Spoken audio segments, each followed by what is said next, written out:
training can't do is prepare you for exactly what it's going to feel like, zero gravity, when you get here.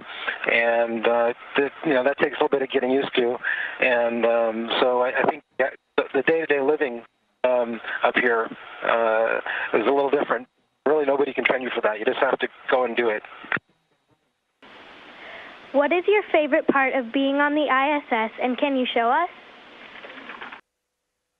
I think it's difficult to show you because I think my favorite part of being up here is being part of this really great team. There's so many people involved to make everything happen, like I said, around the world. And, we have our meeting with this team in all the different control centers every day, twice a day, in the morning and in the evening.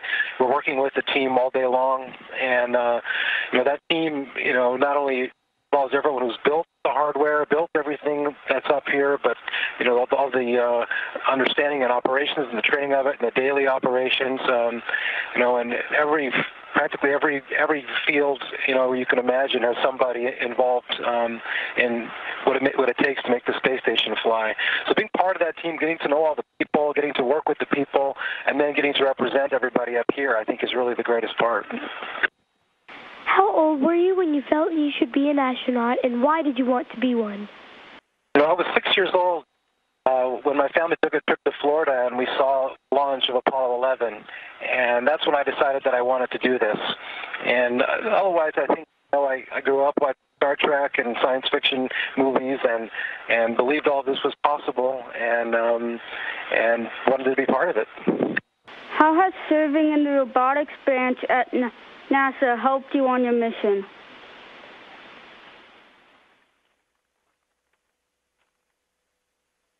I think a lot of things help different parts of the mission, but robotics specifically, today was a very big day for robotics. We have a new Japanese module on board the space station, and part of that module is a robotic arm. And this robotic arm is outside the space station, and it's very large, and its purpose is basically to be able to move science experiments around outside the space station, experiments that are going to be exposed to the radiation and the microgravity and the vacuum of space. And so this robotic arm is going to have, also there's an airlock module which allows things to move from inside to outside. So this arm is going to be very busy in the future handling different types of equipment, different types of science experiments. And today, for the first time, we got it working. It has worked a little bit before, but today we actually moved it, grabbed something with it, checked out everything. It works beautifully. And so the robotics is where we can do things with robotics that are things that are easier to do with robotics than to have a person out there. It's a huge advantage, and of course the whole space station was built using a lot of robotics. Right behind me, actually, this console over here is a robotics console also for a Canadian arm that we used to put the space station together. So robotics is a very exciting part.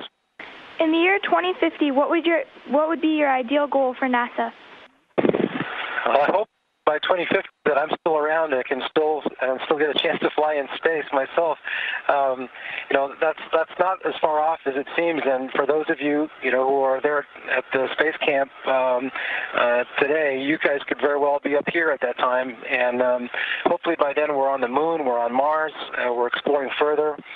But also, I think that a lot of what we're doing up here is looking back at the Earth and understanding what's happening to it and how we're affecting it. So I hope that by then we've, through the research we're doing up here, have made some headway in solving problems and affecting our environment on Earth. And also, in terms of energy, this space station is running free on solar power all the time, and hopefully by that time, with the research we've done and development we've done at NASA and other organizations, we'll be able to use energy out here and have a clean source of energy. What do you do in spare time on the ISS, and can you show us? We can do communication with friends and family on the ground, which is great. What I can show you, kids, this isn't very exciting, but we've got a headset and this plugs into a computer and actually have a phone call with my family. We can have video calls with our family. Once a week we do that. There's actually some musical instruments up here we could play. I'm playing a game of chess with the control centers around the world, which is a lot of fun. We watch movies. NASA can send us up movies or TV shows if we like. And it's Friday night, so tonight's movie night. And so that's one thing we'll be doing. We're watching a movie. Will a space station ever be able to give supplies to the upcoming moon base?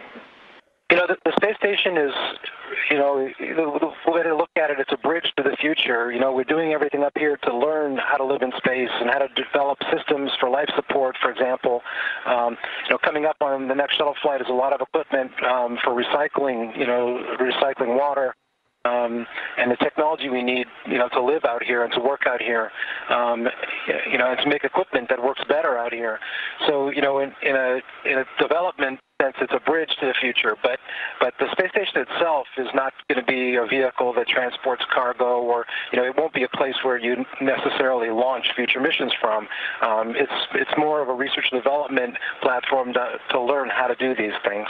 And it's a beautiful, unbelievably big place. The space station it's a very big facility. You're only looking at a very tiny part of it in this view. And but you know, the space station will stay in Earth's orbit, and then, you know, we'll have to build additional vehicles later to go further. So.